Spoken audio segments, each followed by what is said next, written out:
ये एक बुरा विचार था। खड़े हो जाइए। आर्ची, खड़े हो जाओ। हालांकि स्वर्ण सिंहासन सिर्फ दिखावा नहीं है। सिर्फ एक बार व्यक्ति उस पर बैठ जाए तो भागना असंभव है। बहुत जल्द पोसी सिंहासन द्वारा निगल दिया गया और उसके पीछे की ढाल भी स्वचालित रूप से गिर गई।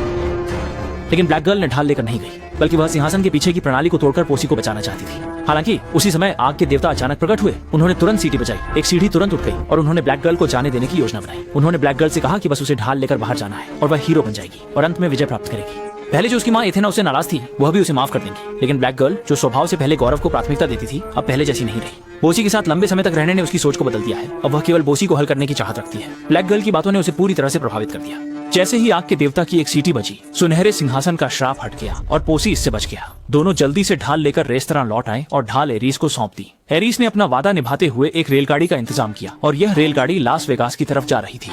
यात्रा के देवता हर्मीस अक्सर वहां जाते हैं और सिर्फ प्राचीन ग्रीक के सिक्के दिखाकर हर्मीस को बुलाया जा सकता है, जो उन्हें पाताल लोक ले जाएंगे। युद्ध के देवता एरीस की मदद से पोसी और उनकी टीम जल्दी से लास वेगास पहुंच गई और अब उनका सबसे अहम काम है यात्रा के देवता हर्मीस को खोजना। इसके बाद तीनों लोग प्रसिद्ध लोटस माखन में प्रवेश कर जाते हैं। हर्मीस को जल्द से जल्द खोजने के लिए पोसी और उनकी टीम को 2 टीमों में बांटने का फैसला किया जाता है। रवाना होने से पहले फैमे पोसी से कहती है कि माखन में कुछ भी न खाए। अचानक पोसी को महसूस होता है कि उनके पीछे एक हाथ है। हालांकि अभी वे अलग नहीं हुए थे।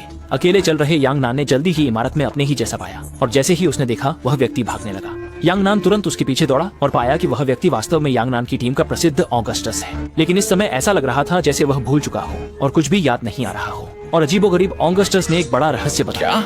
लगभग वह यहाँ है। यांग नान ने सुना कि यहाँ पर हजारों साल से गायब प्रकृति के देवता पान हैं और जल्दी से अगस्तुस को उनका रास्ता दिखाने के लिए कहा। हालांकि अजीब बात यह थी कि कुछ कदम चलने के बाद अगस्तुस अचानक फिर से भूल जाते थे। अगस्तुस, क्या हम और इससे मिले भी हैं? विचित्र बात यह है कि यांग नैन भी इस यात्रा के उद्देश्य को पूरी तरह से भूल तुम्हें चुका पता है कि तुम्हें उसे क्या बिल्कुल करना पता नहीं था। इसी दौरान सास बहू और एक काली जुए की लड़की। मेज पर यात्रा के देवता हर्मिस को पाया।